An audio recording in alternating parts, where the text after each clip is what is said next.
Bienvenido a Vox Ultratum, donde discuto temas de religión, filosofía, política y cultura. En este episodio quiero discutir la enfermedad creativa.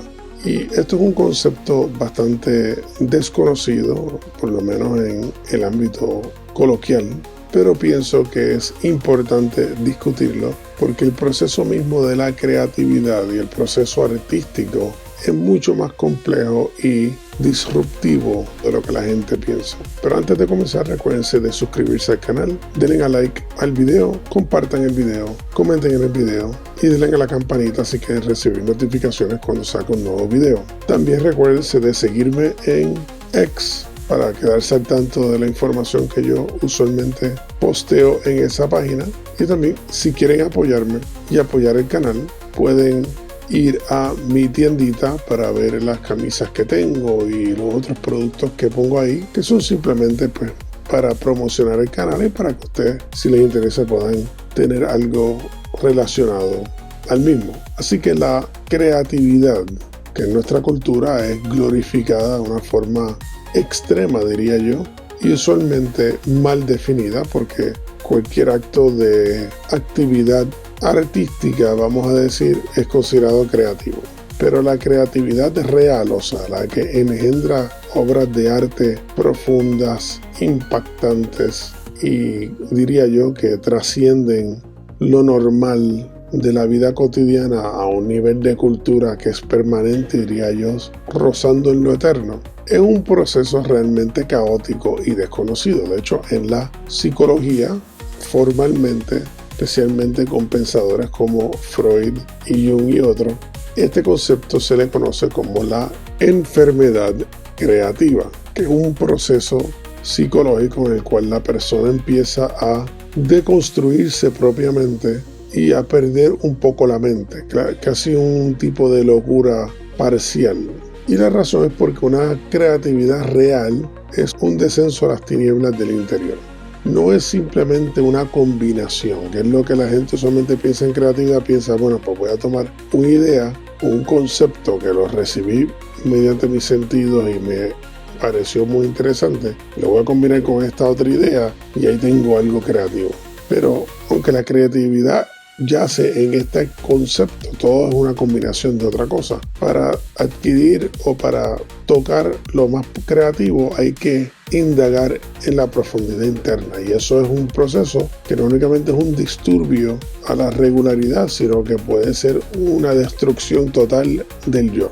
La pregunta que yo estoy haciendo en este video es más si la enfermedad creativa es una necesidad principal del desarrollo y la integración espiritual, porque usualmente los psicólogos lo mantienen en el ámbito artístico y cultural, pero no indagan en su relación a lo espiritual. Los artistas famosos de la historia todos plantean y expresan que las inspiraciones creativas son realmente un tipo de agitación emocional confuso y, como dirían los psicólogos, un proceso de locura. Algunos artistas lo describen como una posesión o un contacto con fuerzas superiores, que sería el ámbito aquí ya religioso, espiritual. Pero es definitivamente una ruptura del equilibrio psíquico. O sea, el creador es como un tipo de medium que invoca entidades invisibles, pero que a menudo queda atrapado por su propia conjuración. Y esa conjuración va tomando una vida propia hasta que domina a la persona, por lo menos por el proceso y el periodo de creatividad. La pregunta es, ¿ese conjuro qué es? Porque en muchos casos es una carga muy pesada para el artista, y es porque está buscando en su propia profundidad algo nuevo. Y si algo nuevo existe o no existe, es la preocupación y el quebrantamiento en sí de la personalidad. Porque el artista lo que está tratando de interpretar es por qué esta inspiración le afecta tanto. Es como un parto, pero la pregunta es, ¿qué está pariendo? Muchos artistas describen su arte como un bebé, como si hubiera pasado por un proceso no únicamente del parto, sino de aquí hay una criatura que casi tiene mente propia, tiene unas características de personalidad. Y por eso los artistas son bien sensibles a lo que uno diga de su arte, porque es como insultarle a un hijo. Pero nuevamente, ¿ese proceso es un proceso espiritual o es simplemente un proceso secular de inspiración mundana? Bueno, los ascetas y los místicos enfrentan la oscuridad también.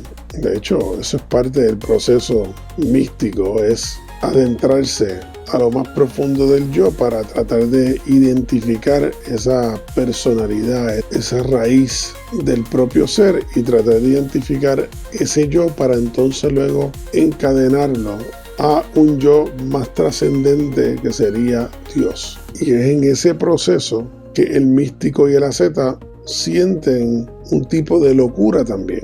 Por eso en la misma Rusia están los santos locos.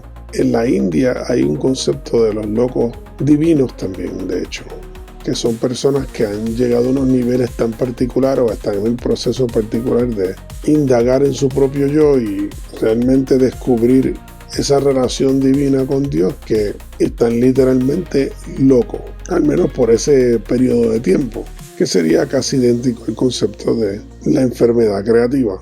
Esto muchos místicos le llaman la noche oscura del alma. Y esta noche oscura es una crisis emocional que ambos, el artista y el místico, sufren. Y ese proceso es una pérdida de la certeza conceptual que previamente se tenía. Es un tipo de solución del ego.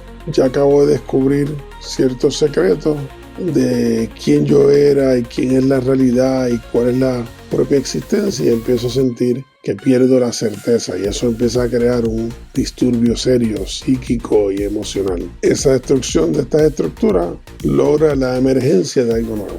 Como siempre digo, los conceptos psicológicos son usualmente conceptos espirituales que han sido secularizados.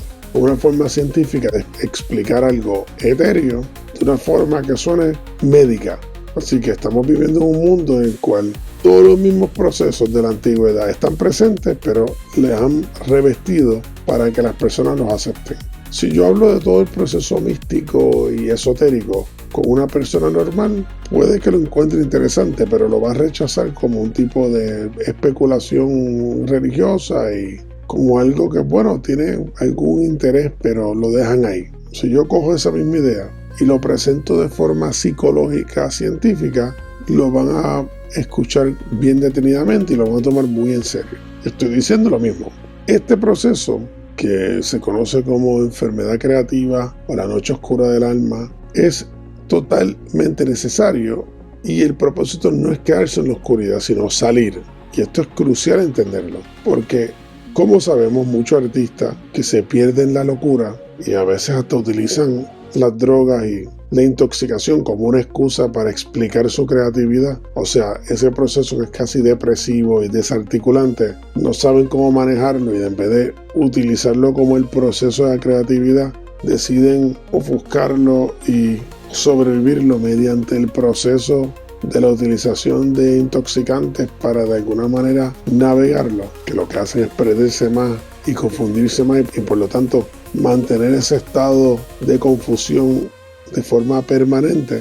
No se dan cuenta que la creatividad más poderosa en el ámbito cultural y espiritual es el salir de ese túnel eventualmente, y al resurgir florece la arte más poderosa, porque el arte dentro de esa cueva es interesante también, pero jamás en comparación con lo que surge cuando uno encuentra la luz y sale de ese ámbito. El alma que atraviesa la noche oscura emerge como un crisol donde lo fragmentado se funde en la unidad, y ahí es la belleza y el poder de un arte que es el producto de este proceso y de un alma purificada por el proceso, en el caso religioso.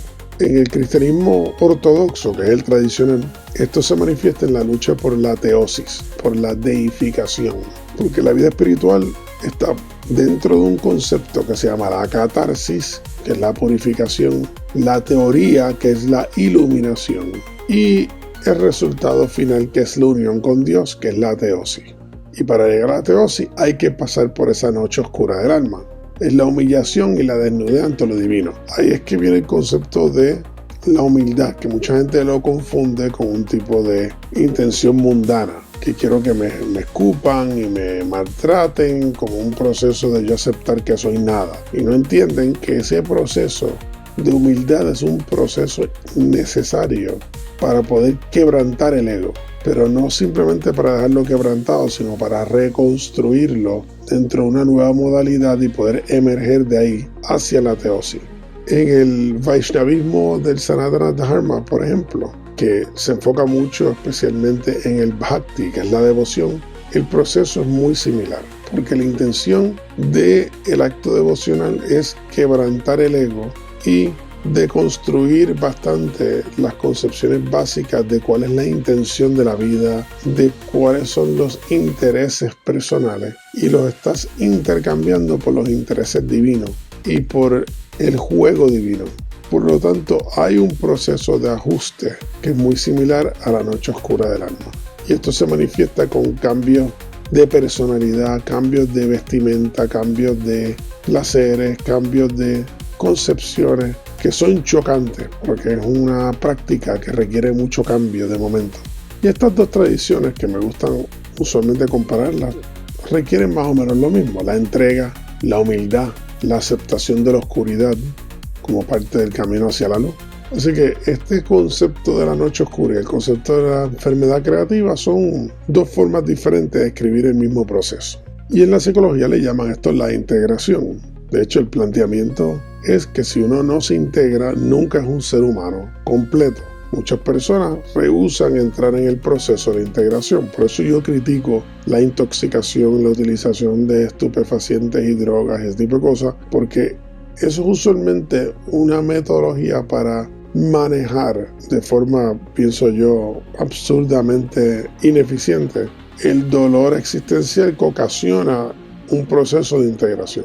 Que en la psicología está el concepto de el inconsciente y todos los traumas que están involucrados en eso, el dolor de esconder muchas de las necesidades y los deseos, los sueños y las aspiraciones que puede tener un ser humano, que la sociedad reprime, algunas veces por buena razón y algunas otras no. Entonces eso que está reprimido se queda en el ámbito oscuro del yo, y llega un punto que ese ser humano requiere indagar de forma casi arqueológica en esos yacimientos para poder integrarlos nuevamente a su personalidad, para no tenerlos escondidos en la sombra. Y al entrar a esa sombra hay un sufrimiento serio, hay un sentido de desgracia, y muchas personas pierden la vida literalmente por adentrarse ahí y no saber cómo manejarlo. Entonces pues la sociedad desafortunadamente a veces les aboga por la utilización de drogas. No únicamente estoy hablando de las drogas que alteran la mente, que son ilegales o que en algunos sitios ahora son legales, sino también estoy hablando de hasta medicamentos, de las farmacéuticas grandes que hacen millones y millones de dólares en drogar a la ciudadanía para que no pasen por un proceso necesario, cuando la persona simplemente tiene que pasar por el proceso, que es difícil, pero al pasarlo, al otro lado de ese proceso, la persona puede vivir sin depresiones reales. Y cuando hablo de depresión, hablo de depresiones serias que deshabilitan a la persona, porque todo el mundo va a ser triste, todo el mundo va a sufrir, eso es parte de la realidad. Pero la depresión como concepto que destruye a la persona, que lo deja casi inmovible ante la vida, no es normal, porque a la persona no le han permitido el proceso de la integración, que es normal pasarlo. Y el tratar de evitarle un sufrimiento inmediato hace que tenga un sufrimiento constante y permanente posteriormente. Esa noche oscura la tenemos que pasar. El artista la pasa de forma diferente, porque el artista está buscando esa creatividad para traer al mundo algo nuevo. Pero en lo espiritual y personal, todos nosotros tenemos que engendrar algo nuevo, que es el nuevo yo, que es el yo adulto, integrado. No podemos quedarnos en el yo infantil subdesarrollado, que diría que es el yo que casi todos nosotros vivimos, porque la sociedad misma está diseñada para no dejarnos madurar, sino mantenernos en un estado subnormal, infantil, para que seamos buenos consumidores, y eso incluye el consumo de las drogas que ellos mismos nos venden. Y todo esto requiere un entendimiento de que somos toda una unidad con particularidades, o sea que hay unidad y a la misma vez hay particularidad. No es toda unión, y no es todo separación, sino que ambos son reales y que somos parte de una red que nos conecta con el Creador. El Creador es un peregrino que camina en la sombra y solo a través de dicha sombra se puede encontrar la luz que uno busca. Pero no se le puede tener miedo a la sombra y tratar de evitarla. Hay que entrar en dicha sombra, navegar dicha sombra, y cuando salgamos al otro lado, las sombras jamás y nunca nos van a asustar, porque la sombra se convierte en parte de nuestra vida. Cuando yo era niño, a mí me daba miedo cuando apagaban las luces en la casa. Si yo tenía que pasar de un lado de la casa a otro lado, yo me asustaba porque estaba oscuro. Pero cuando ya yo me conocía la casa bien, de rabo a cabo, que la podía caminar con los ojos cerrados, pues no hay nada que temer, porque ya me conocía la casa, sabía que la oscuridad es simplemente una condición normal de la noche. Es parte de la experiencia de la casa. La casa no es todo en la luz, la casa también tiene la oscuridad. En el momento que ya yo integré esta parte de la vida, que ya yo sé que lo oscuro es parte de la realidad de la casa, pues luz o no luz, yo la navego de la misma manera. Similarmente, no podemos tratar de evitar la oscuridad, tenemos que integrarla y a través de ese proceso llegar a la luz, que no es únicamente nuestra integración, sino que es nuestra sintonía con Dios mismo. Así que espero que el tema les haya parecido interesante. No olviden de suscribirse al canal, denle a like si les gusta el video, compartan el video, comenten el video y denle a la campanita si quieren recibir notificaciones cuando salga un nuevo video, y esto realmente ayuda al canal. Comentar ayuda al canal y compartirlo ayuda al canal, y realmente se los voy a agradecer. Así que gracias por estar conmigo. Nos vemos la próxima.